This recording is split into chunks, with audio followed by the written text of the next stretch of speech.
Ibtihal is a stateless Kurdish woman from Lebanon. She was born in Bacham and has 5 or 6 siblings.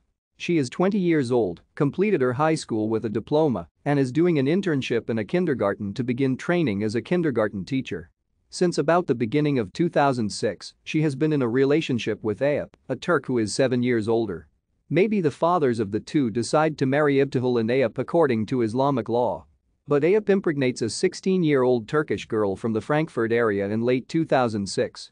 The girl's family reports him for rape, but at the same time demands that he marry her to restore family honor.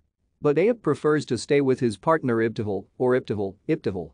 On February 2, 2007, Ekrem and Murad, brother and cousin of the 16-year-old girl, drive to Dortmund to put pressure on the father of the still unborn child.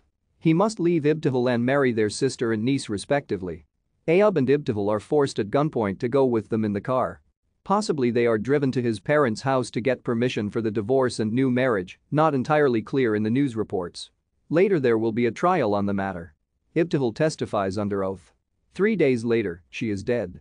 Therefore, suspicion initially falls on the Turks involved in the kidnapping. But then the following emerges. At the time of the murder, Ibtihal is already staying in a women's shelter in Iserlohn, presumably because her brothers are terrorizing her because of her Western lifestyle. On the evening before the fasting month of Ramadan, she visits her mother and siblings in Schwedt. Her cell phone goes off between 10 and 11 p.m., after which she leaves in a hurry, according to her mother Aziza. The next morning Ibtihal is found shot dead in the parking lot of a gas station on the A45 near Ludenscheid. Investigations revealed that her cousin Ezedin was holding her by the legs and that her uncle Hussein shot her. The latter has a Finnish passport for some unknown reason. He comes to Germany specifically for the crime. Afterwards, he disappears. The nephew is in custody and silent.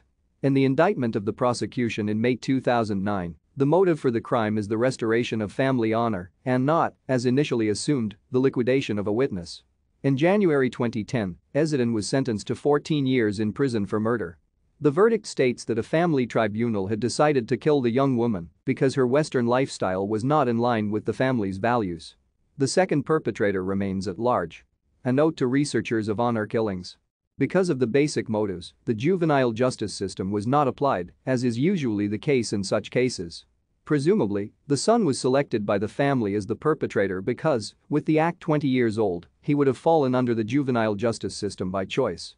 That he was nevertheless not sentenced to life imprisonment, according to the justification of the sentence, was due to the fact that the young man could be reintegrated into society and that he had made the slightest contribution to the crime. Another detail. After the announcement of the verdict, the family revolted in court. As is usual in such cases, they mourned not the death of their daughter, but the young man who would have to go to prison. Ibtihal's mother later changes her last name and now lives by the name of the fugitive uncle, her daughter's suspected killer.